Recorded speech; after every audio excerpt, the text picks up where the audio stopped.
coming back to school with me. We could have done it all so easily. Hi, my name is Craig Thompson Wood. I'm the board game teacher, and I'm here today with Timothy. Hi. And Timothy and I, Timothy was actually so excited by our game that we played at the Pokemon card game that he's gone out and got some more cards.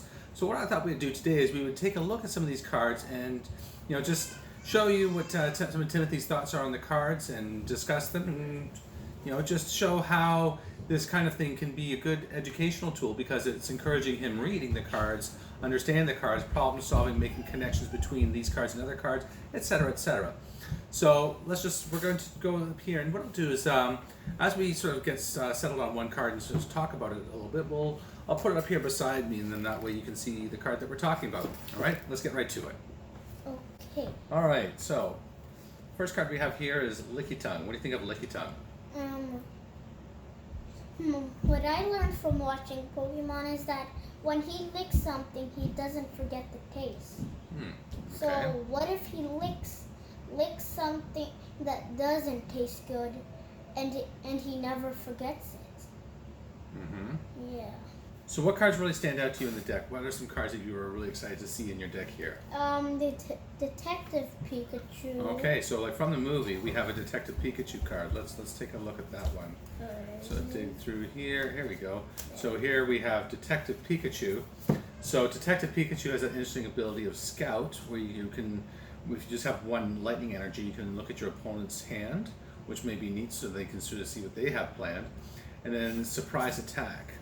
So Surprise Attack does 80 damage, and that's pretty huge. But if you flip a coin and it's heads, then so what's the chances of it being heads when you flip a coin? I don't know. Sorry, if it's tails, attack does nothing. Yeah. So how many sides are on a coin? 2. 2. And which side is more likely, heads or tails? I think it counts on which way the top shows. Then if you flip it high enough, you might get it right or might get it wrong. Right. So it's what we call equally likely. Yeah. It can happen both ways. So it's a chance, but I mean it's a good if you get the attack, that's 50 damage, which is pretty big. And he has 90 health, so yeah, he's a pretty solid card. Yeah. Okay. What other ones did you like in here? I also kind of like Morlo, which your opponent's active Pokemon is now asleep. Oh, putting the Pokemon to sleep. Yeah, because we when we played games, we saw the Meowth go to sleep during Catter Day, and sometimes having that Pokemon asleep is a bit troublesome because they can't do anything, including retreat. So you're just stuck with a Pokemon there that can do nothing. So that's really good, and that's an easy attack too. And you don't have any Leaf Pokemons now. This thing requires Leaf Energy. Do you have any Leaf Energy in this deck? No. No. I only found like one energy card and it's a dark one. Well, you have a Fire Energy here. Yeah, so I think you have like one Dark Energy, one Fire Energy. I think that might be it for the deck. Yeah, so we're gonna need to mash it up with the other decks. Well, no, but if you mash it up with the other decks, you still need that Leaf Energy. So what you'd have to do is you'd have to go and find the Leaf Energy in order to really make these things work for you. Because you have quite a few Leaf Pokemon here. Because here you have Morlo. Fomantis. So you have Fomantis. And you have Morlul. And Wimpod. Wimpod. And I saw a couple of Bulbasaurs in here. Ludicolo. Two Ludocolos in Yeah. there. Ludicolo, Morlul. Oh, you already seen that one. Yeah. Wait, I thought a Pick-a-Peck was a grass type. I think I saw a Pick-a-Peck in there. Pick-a-Peck? Okay, Yeah, let me see if... I thought I saw. And what I found interesting is the Bulbasaur. You have 2 Bulbasaurs in here, and each Bulbasaur is different than the other one. Yeah. They're both your basic Bulbasaur, and there's a Butterfree as well. So it's interesting that, because I thought when I saw the cards we had from the original deck, like Meowth, every Meowth is the same, every Rattata is the same. But here you have 2 Bulbasaurs.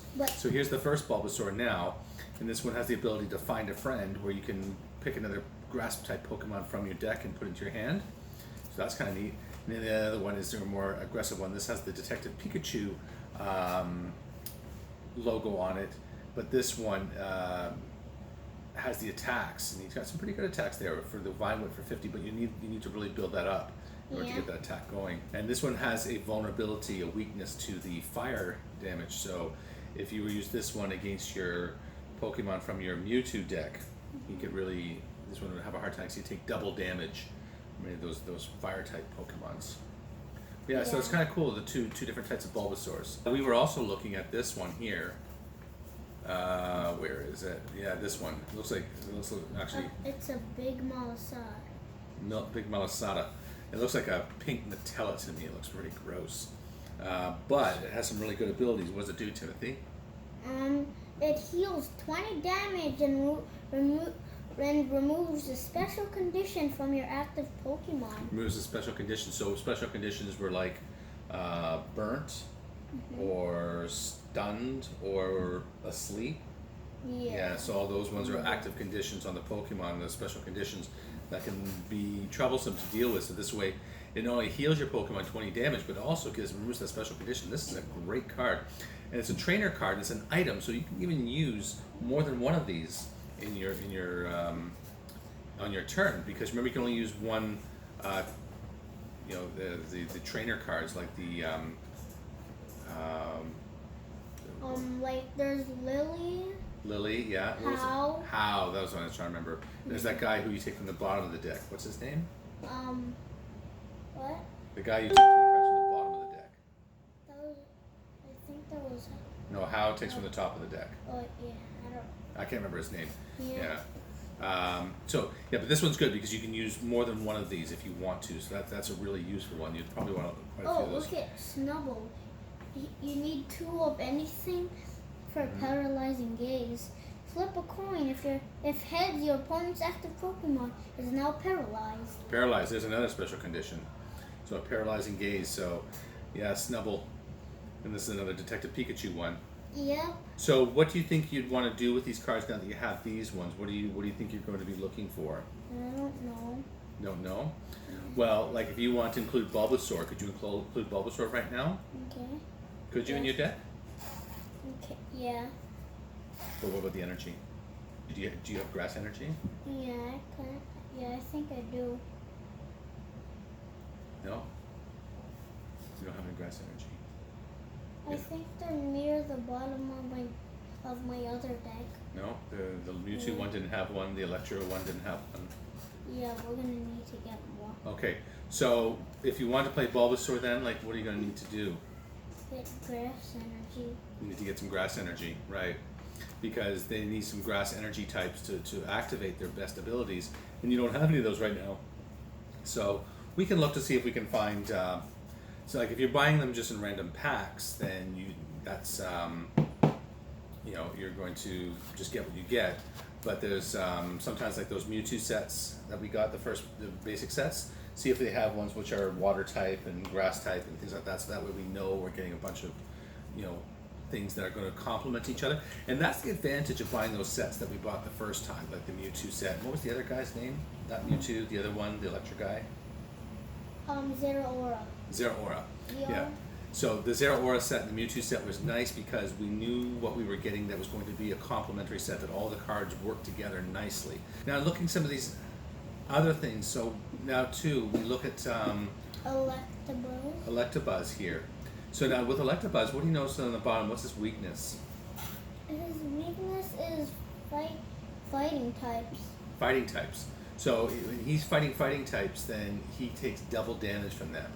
And did you have any fighting types before? No. No, we didn't have any fighting. Well, not we. You didn't have any fighting types before, but now you do. Yeah. But, yeah. When I bought this, I have Hariyama and Crab Brawler. now, so we have Hariyama here. So Hariyama, he's got some great stuff like 60 for his first attack, push out, and your opponent switches their active Pokemon with one of their bench Pokemon, and then Megaton slap push. I mean, 60 damage. He's a beast, this guy. Now he's also a stage 3 Pokemon. No, stage 1. So you have also Makuhita.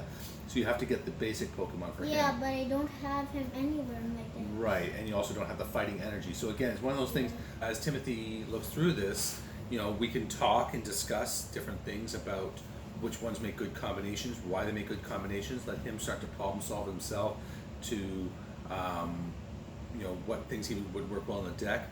Understanding, he's going to start to learn about proportions in terms of like how many cards, like in a deck of 60 cards, how many should be energy cards, and if he wants to increase that deck, how many more energy cards should he be increasing. So just all those kinds of things, and so a proportion between your in a deck of 60, he's going to want to understand the ratios of how many energy cards to how many trainer cards to how many Pokemon cards.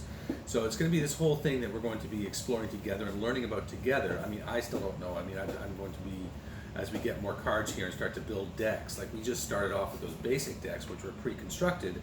Now that he's got more cards here, and if he wants to add to those decks, we're going to have to understand what makes the best decks in terms of making sure that you have enough energy for the Pokemon, etc. So an exciting journey we're on to now. Hopefully not too expensive of a journey, but we're looking forward to it, and we'll keep you posted with the progress. Next time when we come back, we'll have maybe we'll talk about one of Timothy's new Pokemon decks.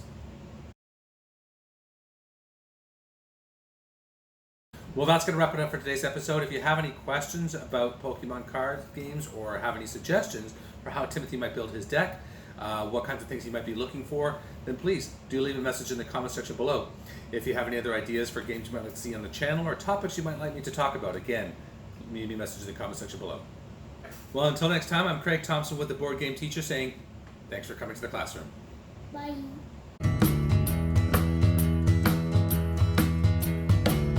Are you coming back to school?